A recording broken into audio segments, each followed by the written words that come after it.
Гадаадд очсон чи яг угаасаа хүмүүс яг Монгол гэдгээр нь мэдчихээд Чингис хаан гэж яг тэр үгийг хэлж ирсэн.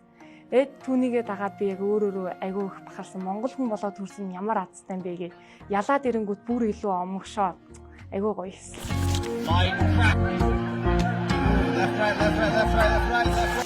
Саяны Азийн аврагт бол хүрэл медаль эзэн болсон бол дараагийн тэмцээн нь бол дэлхийн аврах шалгаруулах тэмцээн байгаа. Маш том дэвжээ намайг хүлээж байгаа.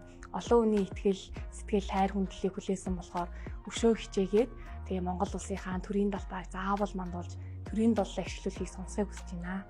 За яг тамирчин хүнийхээ хувьд бол би гадагшаа гарвал намайг тэнд хинч алтан чимэг гэж мэдэхгүй. Намайг Монгол гэдэг нэрэл яг ууглаа явж байгаа учраас би яг тэр Монгол гэдэг нэртэйгээ хамт миний далбаа надтай хамт явж байгаа.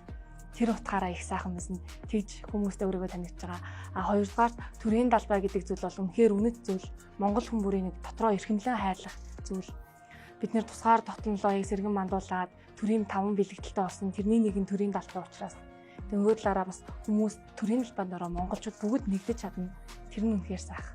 Тэгээд 7 сарын 26-нд хамгийн том төрийн далбаа мандах гэж байна. Тэгээд энэ ажлыг зохион байгуулж байгаа бүх хүмүүстээ маш их баярлалаа. Үнийг дэмжсэн Next компанидаа бас баярлалаа. Тэгээд та бүхэн маань уг ажиллагаанд чадвар чинийг туслаад өөртөө болцоорой гэж уриалж байна. Минь Монголын далбаа үрд мандан мадраг. Үндэсний бахархалт төрийн далбаагаар Гиннесийн амжилтыг хамтдаа шинжилцгээе.